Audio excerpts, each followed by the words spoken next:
읽은 본문의 말씀을 가지고 주여 빨리 응답하소서라는 제목으로 말씀을 전하고자 합니다. 이 시편은 이제 우리가 143편 그 타이틀 위에 보면 다윗의 시라고 기록되어 있습니다. 다윗의 시 중에서도 이 시편은 참회의 시라고 합니다. 참회의 시는 하나님 앞에서 그 죄인됨을 깨닫고 우리의 구원을 호소하는 그러한 내용입니다.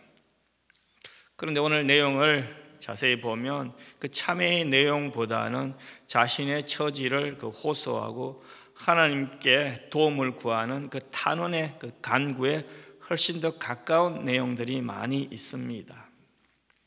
그래서 다윗이 기록한 다른 시들에 비해서 이 정신적으로 육체적으로 엄청난 고통을 당하고 있음을 시의 내용은 말하고 있습니다. 다윗이 이렇게 고통을 당한 이유는 그 자신의 아들 압살롬에게 쿠데타를 당하고 피난 중에 그가 이 시를 기록하였기 때문입니다.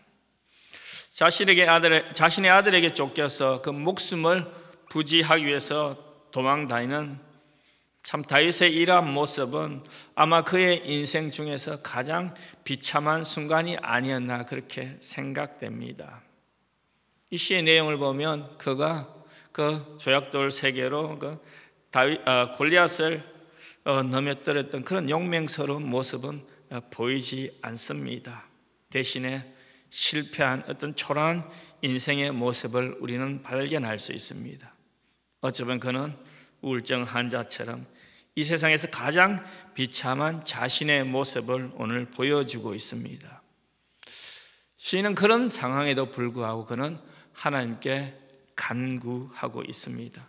성도 여러분, 우리들도 힘든 이민의 삶을 살아가다 보면 다윗과 같은 이러한 상황에 부딪힐 때가 있습니다. 그런데 우리도 다윗처럼 주님께 나와서 부르짖어야 합니다. 하나님, 제발 살려주세요. 제발 내 기도에 속히 응답해 주세요. 그래야만이 우리의 살 길이 보이기 때문입니다. 본문의 말씀을 통해서 다윗이 어떠한 마음으로 하나님께 간구하는지 이 아침에 살펴보고자 합니다. 첫째는 다윗은 그 기도를 통하여 그 회개하는 마음을 우리가 배워야 합니다.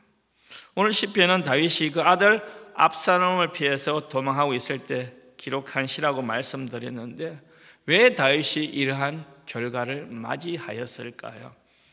다윗이 자기 아들 압살롬에게 반역을 당한 이 고통을 당한 이유는 그 사무엘하 12장에 잘 나와 있습니다. 다윗이 우리아의 아내 밧세바를 범하고 또 우리아 장군을 그 죽인 죄 때문에 하나님으로부터 징계를 당하였다. 그렇게 성경은 기록하고 있습니다. 오늘 본문에서 다윗은 그 자신이 저질렀던 이 죄를 생각하고 있는지 아니면 다른 죄를 염두에 두고 있는지 우리가 정확히 알지는 못하지만 한 가지 분명한 사실은 그가 자신이 저지른 죄에 대한 용서가 필요하다는 사실을 그의 기도를 통해서 우리는 알 수 있습니다. 1절에서 다윗은 여호와여 내 기도를 들으시며 내 간구에 귀를 기울이시고 주의 진실과 의로 응답하소서 그렇게 기도합니다. 1절의 기도의 내용을 보면 자신이 부당한 일을 당하여 억울함을 호소한 것 같은 그 뉘앙스가 풍깁니다. 다윗이 억울함을 호소하면서 의로우신 하나님의 옳고 그름을 판가름해달라고 그렇게 기도하고 있는 것 같아요. 또 2절을 보면 그는 주의 눈앞에는 의로운 인생이 하나도 없나이다 라고 고백합니다. 이 또한 자신의 불의함을 그 다른 사람의 불의함과 비교함으로써 자신의 그 잘못된 것을 합리화하는 것처럼 보입니다. 하지만 다윗은 하나님의 의로운 기준으로 볼 때 의로운 자가 없지만 다윗은 죄의 문제를 이게 해결하지 아니하면 하나님께서 기도를 응답하지 않는다는 사실을 알고 있었기 때문에 그는 하나님의 자비와 하나님의 의로움에 의지하면서 그렇게 기도하고 있습니다. 그래서 그는 기도를 시작할 때 제일 첫 문장에 뭐라 합니까? 여호와여라는 하나님의 이름을 부르면서 기도를 합니다. 참회시가 한 7편이 있다고 그럽니다. 근데 7편 중에 4편에서 다윗은 먼저 기도할 때 여호와여라는 하나님의 이름을 부르면서 기도합니다. 우리가 139편을 한번 보면 여호와여 주께서 나를 살펴보셨으므로 그렇게 하고, 140편에는 여호와여 악인에게서 나를 건지소서, 141편에는 여호와여 내가 주를 불러사오니, 오늘 또 시편에서 우리가 읽은 시편에서는 여호와여 내 기도를 들으소서. 바로 다윗의 기도의 핵심은 여호와여라는 하나님의 이름을 부르면서 그가 회개하는 마음으로 주님을 찾고 있습니다. 그는 하나님께서 자신의 기도에 응답하신 유일한 이유가 하나님의 자비와 신실하심 때문이라는 것을 알고 여호와의 이름을 부르면서 그의 간구를 시작합니다. 우리가 잘 알고 있듯이 여호와라는 이 호칭의 의미는 이스라엘 백성들과 언약을 맺으시고 그 언약을 성실하게 지키시는 하나님의 성품을 나타내고 있습니다. 다윗이 죄 때문에 치욕스럽고 고통스러운 상황 가운데 있으면서도 약속을 지키시는 그 하나님을 기억하고 그 약속이 이루어질 것을 애원하는 심정으로 여호와 하나님의 이름을 불렀습니다. 성도 여러분, 우리도 많은 기도에 그 소원들이 각자 있습니다. 우리에게도 다른 방법이 없습니다. 다윗처럼 오직 여호와를 외치면서 주님께 나와 호소하는 길밖에 없습니다. 우리가 인생을 살다 보면 우리 자신의 죄 때문인지 아니면 어떠한 이유 때문인지 원인조차도 모르는 고통을 당할 때도 있습니다. 어려움을 만날 때도 있습니다. 이때 우리가 기억할 것은 바로 다윗처럼 여호와여라고 주의 이름을 부르면서 두 손 들고 하나님 앞으로 나와 무릎 꿇는 것입니다. 이 길 외에는 우리가 하나님의 음성을 듣는 다른 방법이 없기 때문입니다. 그런데 우리의 죄 많은 본성은 이 죄의 문제를 해결하지 않고도 하나님 앞으로 나가서 하나님의 음성을 들을 수 있다고 착각하게 만듭니다. 그러나 성경은 선언합니다.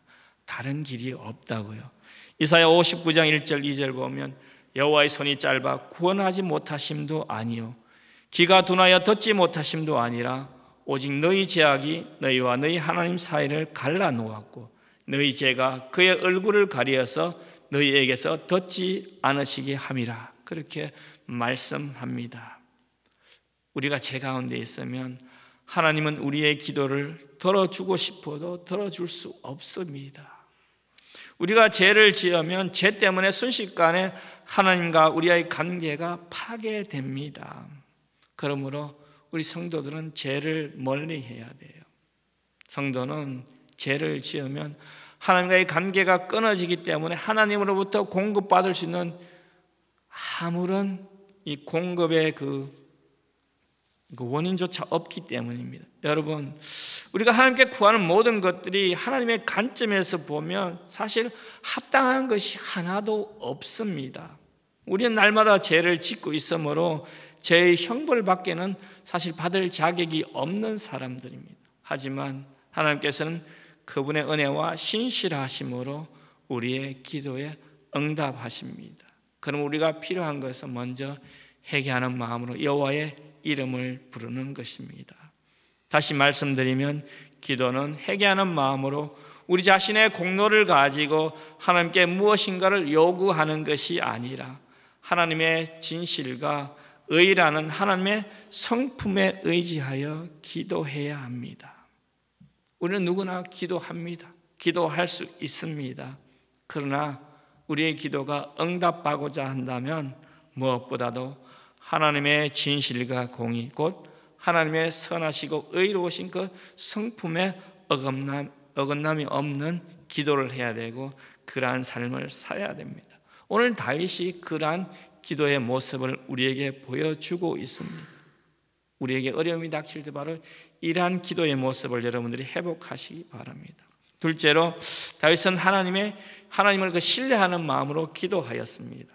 3절을 보면 그런 원수가 내 영혼을 핍박하며 내 생명을 땅에 엎어서 나로 죽은 지 오랜 자 같이 나를 흑암 속에 두었나이다. 그러므로 내 심령이 속에서 상하여 내 마음 속에서 참담하나이다. 그렇게 기도합니다.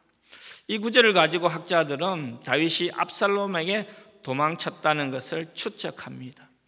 이것이 사실이라면 우리는 이 구절에서 다윗은 자신이 지은 죄 때문에 그 죄책감을 가지고 참으로 괴로워하고 있는 심정을 볼 수 있습니다. 한마디로 그 다윗의 영적인 상태를 잘 드러내고 있죠. 시인은 자신이 죽은 지 오랜 자 같다고 그렇게 표현합니다. 여러분, 사람이 죽어서 여름에 며칠만 지나면 부패하기 시작합니다. 그리고 조금 된 시간이 지나면 이 살이 다 없어지고 썩어 뼈만 남게 되는데 다윗은 자신의 모습을 그렇게 표현하고 있습니다. 시인은 이러한 자신의 모습을 보면서 내 심령이 속에서 상하며 내 마음이 속에서 참담하다 그렇게 표현했는데, 소위 한마디로 표현하면 정말 죽을 지경이라는 그런 자신의 그 상태를 나타냅니다. 자신의 의지로는, 자신의 힘으로는 아무것도 할 수 없음을 말하고 있어요.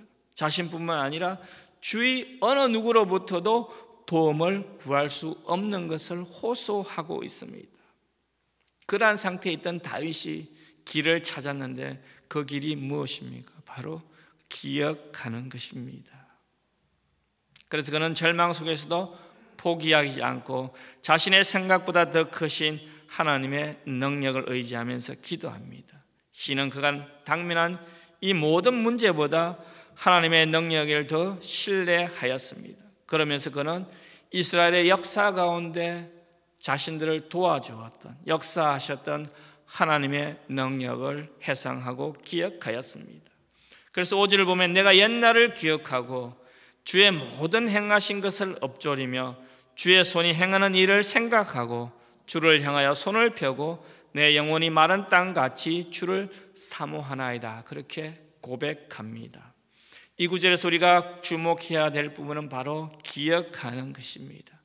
저는 시내 성도들과 같이 이제 시간을 많이 보다 보니까 친교를 하다 보면 참 옛날 이야기를 많이 합니다. 세상적인 이야기도 할 때가 있습니다. 하지만 그분들이 자신들이 지나온 그 신앙의 과거들을 이야기할 때 참 아름답고 재미있어요. 옛날을 생각하면서 자신들이 뜨겁게 예배하며 찬양하였던 그런 일들을 이야기합니다. 또 산에 올라가서 어떻게 기도하였는지 그렇게 아름다운 추억들을 가끔 이야기합니다. 옛날에 하나님과 함께했던 좋은 시절을 이야기합니다.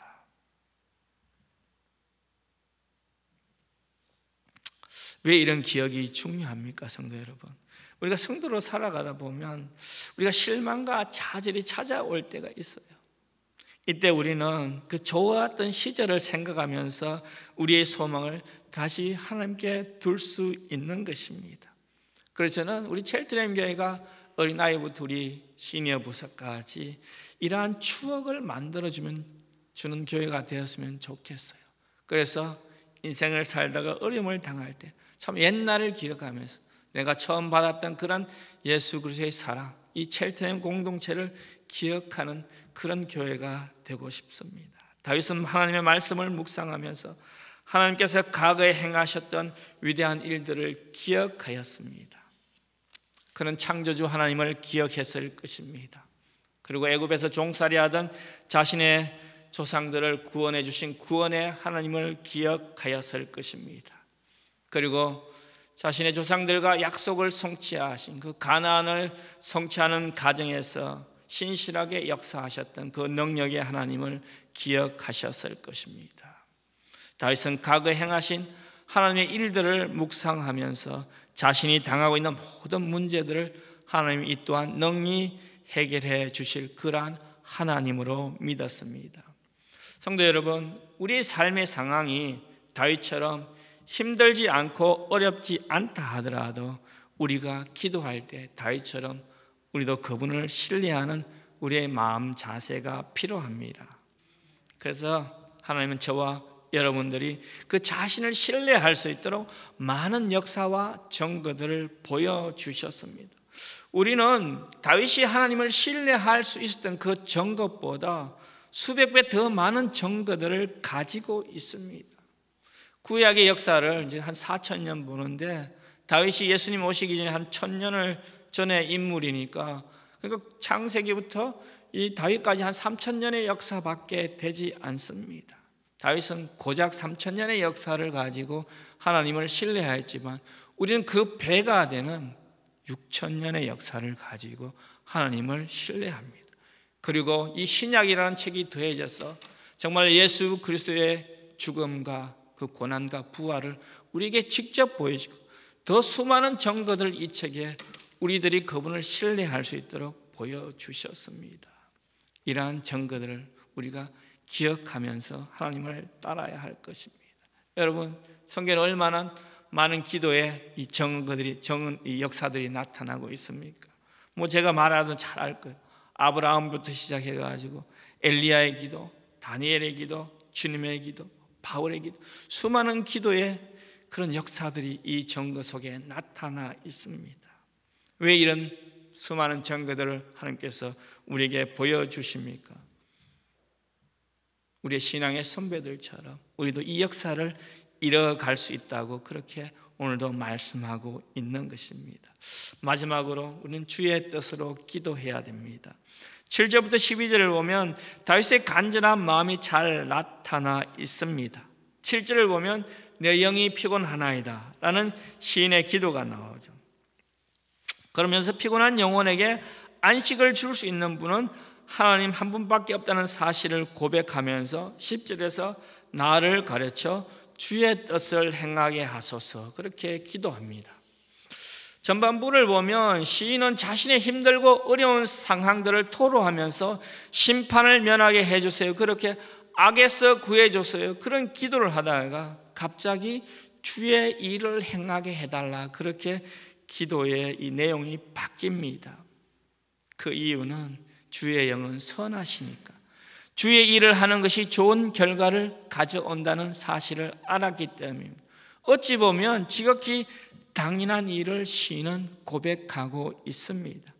성도 여러분, 주의 뜻을 따라 행하면 그것이 선한 일입니다. 우리들을 이 험한 세상에서 올바른 길이 바로 주의 길이라는 것을 믿으시기 바랍니다. 그런데 우리는 이러한 사실을 알고도 계속 우리의 머리로만 판단합니다. 왜냐하면 우리가 살아가는 이 세상의 원리가 그렇게 만들고 있어요. 뭐 친구를 사귈 때도 이해관계를 따지고, 뭐 비즈니스는 말할 것도 없죠. 그런데 시편 기자는 여호와 하나님 당신의 뜻을 알고 행하게 해달라고 그렇게 기도합니다. 참 아주 단순합니다. 주의 뜻을 행하면 11절 보면 주의 이름으로 그렇게 또 기도합니다. 주의 뜻, 주의 이름, 이런 것들 속으로 들어가는 것이 바로 우리들의 살 길이라는 것을 시인은 가르쳐 주고 있습니다. 결국 시편 기자의 기도는 자기가 판단해서 옳다고 하는 것을 성취하려는 그런 욕망이 아니라 주의 뜻, 주의 이름을 따라가는 길이라고 오늘 우리에게 말씀하고 있습니다.